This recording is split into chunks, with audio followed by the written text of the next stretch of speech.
क्रांती news, आवाज सर्वसामान्यांचा। पुसद स्थानिक गुन्हे शाखेची कारवाई। गांजा विक्री करणारे 3 जण अटकेत। यवतमाळ जिल्ह्यातील पुसद शहर पोलीस ठाणे हद्दीत गांजाची विक्री करणाऱ्या 3 स्थानिक गुन्हे शाखा यवतमाळने कारवाई केली।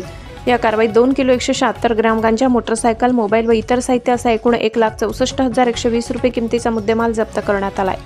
30 ऑगस्ट रोजी स्थानिक गुन्हे शाखेला मिळालेल्या गुप्त माहितीच्या आधारे मौजे केडी जाधव तांडा परिसरात सापळा लावण्यात आला। कारवाई दरम्यान गुलजमान उर्फ भुऱ्या खान अलियार खान राहणार गडीवाड पुसद, शेख फिरोज शेख समशेर कुरेशी राहणार यवतमाळ आणि सैफ अली खान सफीउल्ला खान राहणार अखेरत नगर पुसद या 3 ताब्यात घेण्यात आले। त्यांच्याजवळून गांजा विक्रीसाठी असलेली पिशवी, पल्सर, मोटरसायकल आणि मोबाईल जप्त करण्यात आले।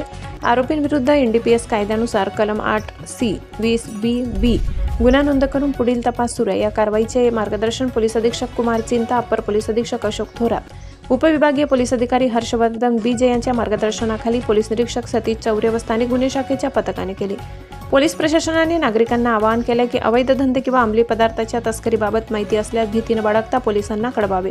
महाराष्ट्र क्रांती न्यूजसाठी प्रतिनिधी प्रमोद मेटांगे, यवतमाळ। अशाच नवनवीन बातम्या पाहण्यासाठी आमच्या महाराष्ट्र क्रांती न्यूज या YouTube चॅनलला लाईक करा, सबस्क्राईब करा आणि बेल आयकॉनला प्रेस करा।